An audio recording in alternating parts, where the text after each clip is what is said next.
সুপ্রিয় বন্ধুরা, আসসালামু আলাইকুম। আশা করি সকলে ভালো আছেন। প্রিয় বন্ধুরা, এটা বগুড়া শেরপুর বাস স্ট্যান্ড। এখান থেকে একটি সিএনজিতে উঠলাম, নন্দীগ্রাম দিয়ে দীঘাপতিয়া রাজার রাজপ্রাসাদে যাব। এটা শেরপুর নন্দীগ্রাম রোড। এখানে রয়েছে কেল্লাপুশির মেলা।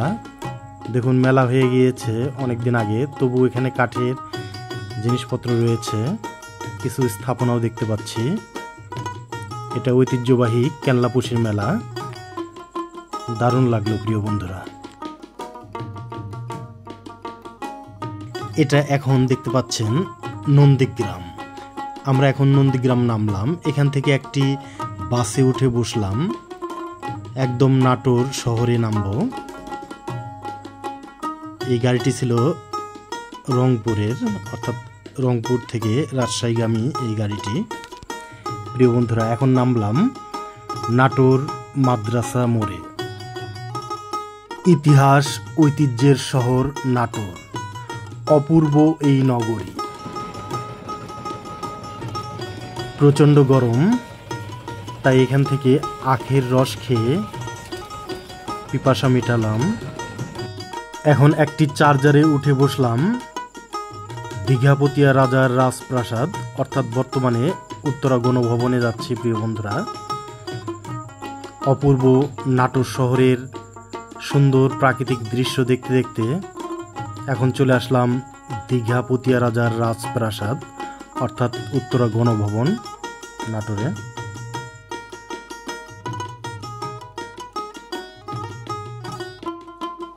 প্রিয় বন্ধুরা, এখন আমরা চলে আসলাম দীঘাপতিয়া রাজার রাজপ্রাসাদের গেটে। দূরের ভ্রমণের ক্লান্তি যেন দূর হয়ে গেল এই সুন্দর রাজপ্রাসাদের প্রধান গেটটি দেখতে পেয়ে। অপূর্ব। জনপ্রতি 30 টাকার বিনিময়ে এই প্রাসাদের অভ্যন্তরে প্রবেশ করলাম।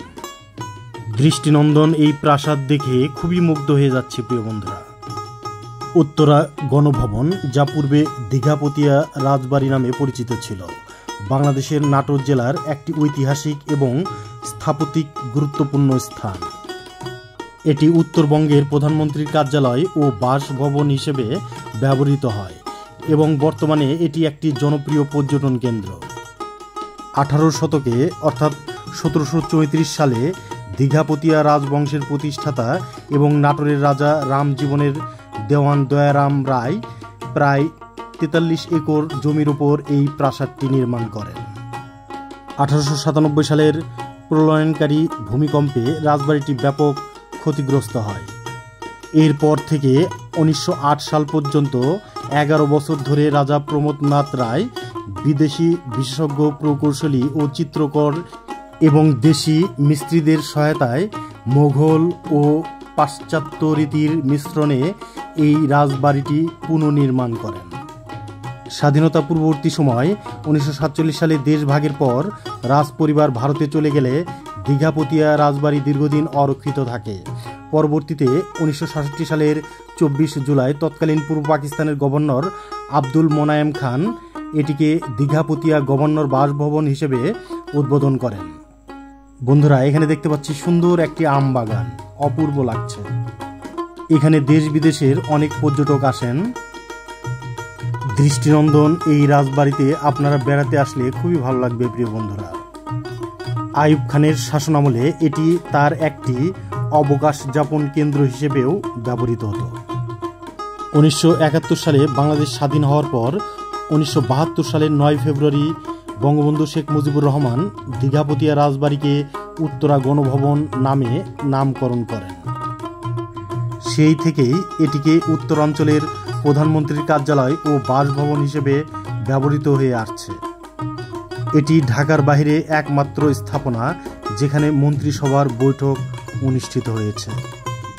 উত্তরা গণভবনটি প্রায় 43 একর আয়তনের একটি বিশাল এলাকা জুড়ে বিস্তৃত, যার চারপাশে একটি হ্রদ ও উঁচু প্রাচীর রয়েছে। এতে ছোট বড় মোট 12টি ভবন রয়েছে। এখানে মিনি চিড়িয়াখানা রয়েছে, সেখানে প্রবেশ করলাম। মূল প্রাসাদ ভবনটিতে রাজার সিংহাসন, আক্রমণ ঠেকানোর বর্ম এবং তরোয়ার সংরক্ষিত রয়েছে। বন্ধুরা, এখানে দেখতে পাচ্ছি অনেক হরিণ। হরিণগুলো ঘাস খাচ্ছে, খুব সুন্দর লাগছে প্রিয় বন্ধুরা। ইতালিয়ান গার্ডেন, এটি উত্তরা গণভবনের সবচেয়ে উল্লেখযোগ্য অংশ, যেখানে ইতালি থেকে আনা শ্বেতপাথরের ভাস্কর্য শোভা পাচ্ছে এবং দুষ্প্রাপ্য বিদেশি বৃক্ষরাজি রয়েছে। ঘড়িঘর, মূল ফটকে একটি বড় ঘণ্টা এবং একটি ঘড়িঘর রয়েছে, যেখানে ইতালি থেকে আনা একটি ঘড়ি স্থাপিত হয়েছে। কুমার প্যালেস ও অতিথিশালা, মূল প্রাসাদের দক্ষিণ দিকে কুমার প্যালেস এবং অতিথিশালা অবস্থিত। শিশুটি এই খাঁচাতে একটি সুন্দর ময়ূর পাখি দেখছে প্রিয় বন্ধুরা, দেখুন ময়ূর পাখিটি খুবই সুন্দর। দেখুন সংগ্রহশালা, পুরাতন ট্রেজারি ভবনের একটি সংগ্রহশালা স্থাপন করা হয়েছে 2018 সালের 9 মার্চ উদ্বোধন, যেখানে বিভিন্ন রাজার আমলের শতাধিক দুষ্প্রাপ্য সামগ্রী সংরক্ষিত আছে। চিড়িয়াখানা, রাজার একটি চিড়িয়াখানাও ছিল, যা বর্তমানে নাটোর জেলা প্রশাসন আবার নতুন করে চালু করেছে, অর্থাৎ এই চিড়িয়াখানাটি। প্রিয় বন্ধুরা, আমার এই ভিডিওটি কেমন লাগলো অবশ্যই কমেন্টে জানাবেন। সুপ্রিয় বন্ধুরা, আমাদের বাংলাদেশের দর্শনীয় স্থান আপনারা বেশি বেশি দেখুন এবং আমাদের বাংলাদেশের পর্যটন শিল্প উন্নয়নে আপনারা এগিয়ে আসুন। এখানে দেখতে পাচ্ছি চিত্রা হরিণ, আর এই চিত্রা হরিণগুলোকে দর্শনার্থীরা খাবার দিচ্ছে, অর্থাৎ কাঁঠালের পাতা খাচ্ছে। দেখুন খুব সুন্দর।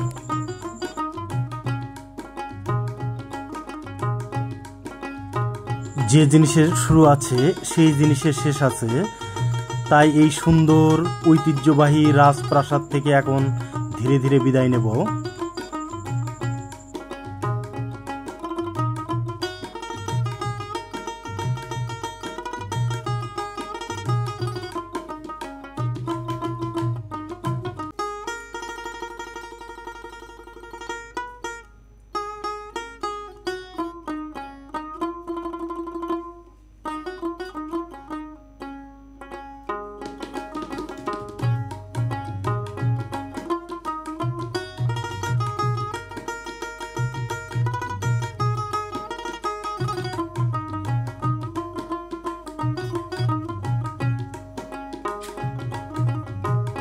সুপ্রিয় বন্ধুরা, আজ এ পর্যন্তই বিদায় নিচ্ছি। মহান সৃষ্টিকর্তা আপনাদের সকলকে ভালো রাখুন, সুস্থ রাখুন, এই দোয়া রেখে বিদায় নিচ্ছি। আসসালামু আলাইকুম ওয়া রাহমাতুল্লাহ।